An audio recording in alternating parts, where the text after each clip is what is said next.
السلام عليكم ورحمة الله تعالى وبركاته. من بعد الجدل الكبير اللي خلفاته التعديلات ديال مدونة الأسرة وما راج بخصوصها من مغالطات كثيرة في مواقع التواصل الاجتماعي، اليوم جريدة إسبريس نشرت أبرز التوصيات ديال هيئة تعديل المدونة ديال الأسرة. فالتقرير اللي تسلمه رئيس الحكومة عزيز أخنوش نهاية الشهر الماضي حسب الجريدة ديال إسبريس، يعني البلاغ الكامل كاين في الجريدة ديال إسبريس. قال بأن التقرير اللي تسلمه رئيس الحكومة عزيز أخنوش نهاية الشهر الماضي من الهيئة المكلفة بإصلاح مدونة الأسرة المقرر رفعه إلى جلالة الملك محمد السادس نصره الله، ضمن مجموعة من المقترحات اللي كتهدف لملائمة القواعد القانونية مع حاجات المجتمع المغربي والتحولات التي يشهدها، وكذا الاتفاقيات الدولية التي صادقت عليها المملكة المغربية، وعلى غرار حذف التمييز بين الطلاق والتطليق وتكريس نظام الطلاق القضائي مع اتخاذ تاريخ صدور الأحكام القضائية تاريخا لنفاذ الطلاق وليس تاريخا لوقوعه. وتضمنت كذلك المقترحات ديال الهيئة نفسها وفق ما توصلت به الجريدة ديال إسبريس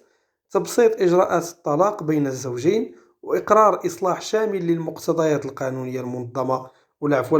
لمسألة الميراث، وذلك بتخويل صاحب المال والأصول سلطة اختيار النظام المطبق،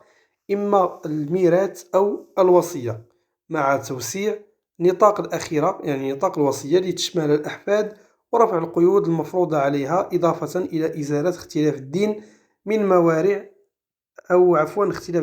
موانع الميراث. كما أوصت اللجنة باستبعاد مسكن الزوجية من نطاق الميراث مع الاعتراف بحق الانتفاع للزوج الباقي على قيد الحياة،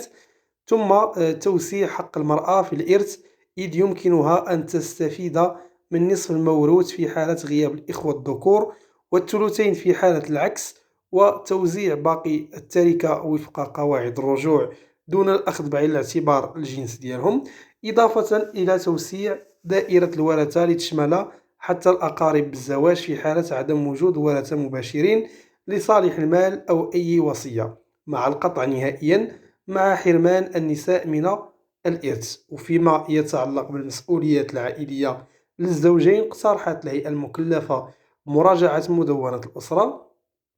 تقاسما أكثر عدالة للأعباء العائلية وتحمل الطرف الميسور منها النفقات الأسرية في حالة عجز الطرف الآخر، إضافة إلى إقرار الولاية الشرعية للوالدين سواء أثناء الزواج أو بعد فسخ عقد الزواج، وإعطاء الأم الصلاحيات نفسها التي كان يتمتع بها الأب في هذا الإطار. هذا فيما يخص يعني ديال الولاية الشرعية للآباء. كما أوصت الهيئة المكلفة في التقرير اللي رفعته لرئيس الحكومة بتبسيط إجراءات توثيق عقد الزواج وإلغاء ضرورة الحصول على إذن قضائي للتصديق على إجراءات الزواج، مع السماح لضباط الحالة المدنية بالإضافة إلى العدول بالتصديق على هذه الإجراءات، ثم إقرار إجراءات حمائية للطفل وحقه في النسب.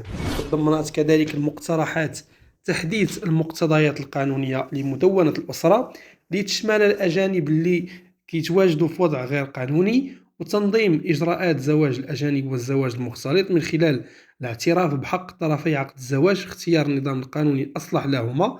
وإزالة اختلاف الدين من ضمن موانع الزواج المؤقتة المنصوص عليها في المادة 39 من مدونة الأسرة الحالية، اللي كيعتبر زواج المسلمة بغير المسلم والمسلم بغير المسلمة ما لم تكن كتابية من ضمن هذه الموانع. أثارت كذلك خطوة مراجعة مدونة الأسرة منذ الإعلان عنها اللي كتأتي في سياق مواكبة التطورات القانونية والمجتمعية والنهوض بوضعية الأسرة باعتبارها الخلية الأولى للمجتمع، أثارت نقاشا مجتمعيا وسجالا سياسيا حادين، بل وصداما بين التيارات الحداثية ونظيرتها الإسلامية المحافظة، إذ يدافع الحداثيون عن ضرورة تجاوز النص القديم حسب تعبيرهم هما، خاصة على مستوى تجريم زواج القاصرات وإصلاح منظومة الإرث وإلغاء تجريم الإجهاض، فيما